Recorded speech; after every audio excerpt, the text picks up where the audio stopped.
Good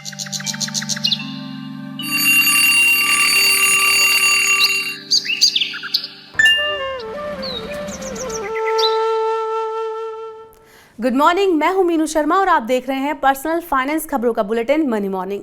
आप रोज सुबह busy होते हैं, इसलिए हम रोज लेकर आते हैं आपके लिए जरूरी खबरों का ये खास बुलेटिन।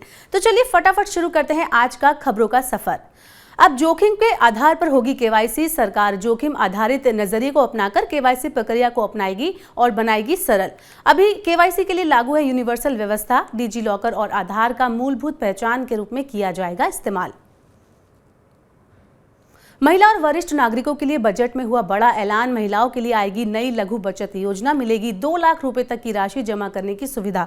वरिष्ठ नागरिक बचत योजना की जमा सीमा को बढ़ाकर किया गया 2 गुना, अब 30 लाख रुपए किए जा सकेंगे जमा।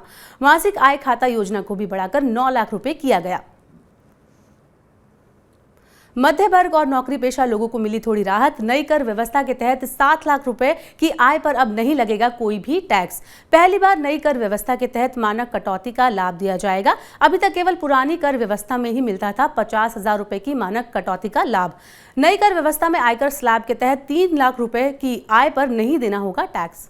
जीवन बीमा पॉलिसी की परिपक्वता पर मिलने वाली राशि पर देना होगा टैक्स। वार्षिक प्रीमियम 5 लाख रुपए से ज्यादा होने पर भी लगेगा टैक्स। बीमित व्यक्ति की मृत्यु होने पर मिलने वाली राशि पर बराबर रहेगा मौजूदा कर। 1 अप्रैल 2023 के बाद जारी 5 लाख रुपए से कम प्रीमियम वाली जीवन बीमा पॉलिसी पर मिलती रहेगी छूट। विमान ईंधन के दाम 4% बढ़ गए हैं। सरकारी तेल कंपनियों ने एटीएफ के दाम 4,218 रुपए प्रति किलो लीटर बढ़ाए। नवंबर से अब तक 3 बार घटे थे एटीएफ के दाम। विमान ईंधन महंगा होने से एयरलाइंस कंपनियों की बढ़ेगी परिचालन लागत। विमान कंपनियां जल्द बढ़ा सकती हैं अपना किराया।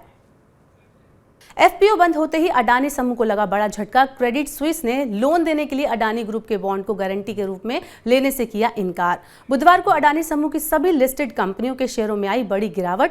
अडानी एंटरप्राइजेस का शेयर सबसे ज्यादा 28% टूटा। एफपीओ में पैसा लगाने वाले निवेशकों को हो सकता है बड़ा नुकसान।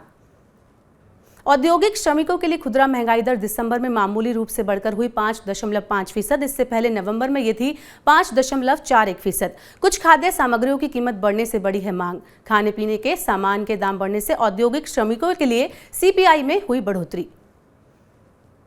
म्यूचुअल फंड में निवेश करने वालों को अब निवेश राशि निकालते समय मिलेगा जल्द पैसा। एसेट मैनेजमेंट कंपनियों में इक्विटी स्कीम में 2 दिन के अंदर भुगतान करने की व्यवस्था लागू है। अभी तक म्यूचुअल फंड कंपनियां निवेशकों को अपने बैंक खाते में 3 दिन के भीतर भेज रही थी पैसा। इससे म्यूचुअल फंड निवेशकों को होगा लाभ।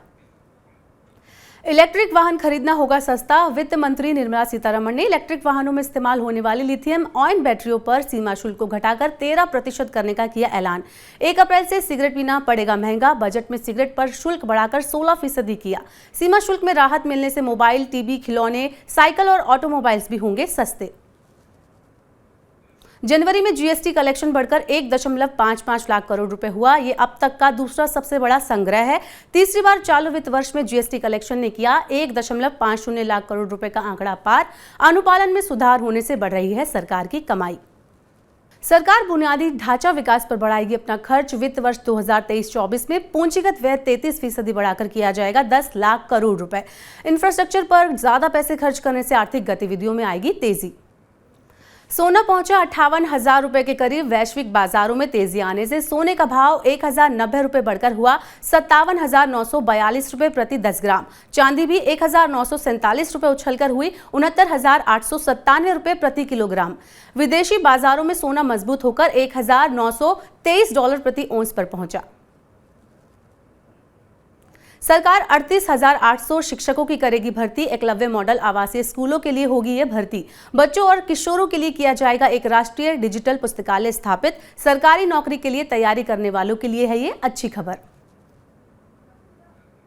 सरकार विवाद से विश्वास कार्यक्रम का दूसरा चरण करेगी शुरू। विवाद से समाधान योजना में कर, ब्याज, जुर्माने एवं शुल्क से संबंधित विवादों का किया जाएगा निपटारा। कंपनियों को कर संबंधित विवाद खत्म करने के लिए होगी आसानी। और एमएसएमई को सस्ता कर्ज उपलब्ध करवाएगी सरकार। 9,000 करोड़ रुपए के साथ संशोधित ऋण गारंटी योजना की हुई घोषणा। घरेलू पर्यटन को बढ़ावा देने के लिए सरकार करेगी देखो अपना देश मुहिम योजना की शुरुआत। तो ये थी मनी मॉर्निंग में आज की तमाम बड़ी खबरें, जरूरी खबरें और महत्वपूर्ण खबरें। पर्सनल फाइनेंस की ऐसी अन्य खबरों के लिए सब्सक्राइब करें हमारे YouTube चैनल को और जरूर डाउनलोड करें मनी9 का मोबाइल ऐप। बने रहिए मनी9 के साथ। नमस्कार।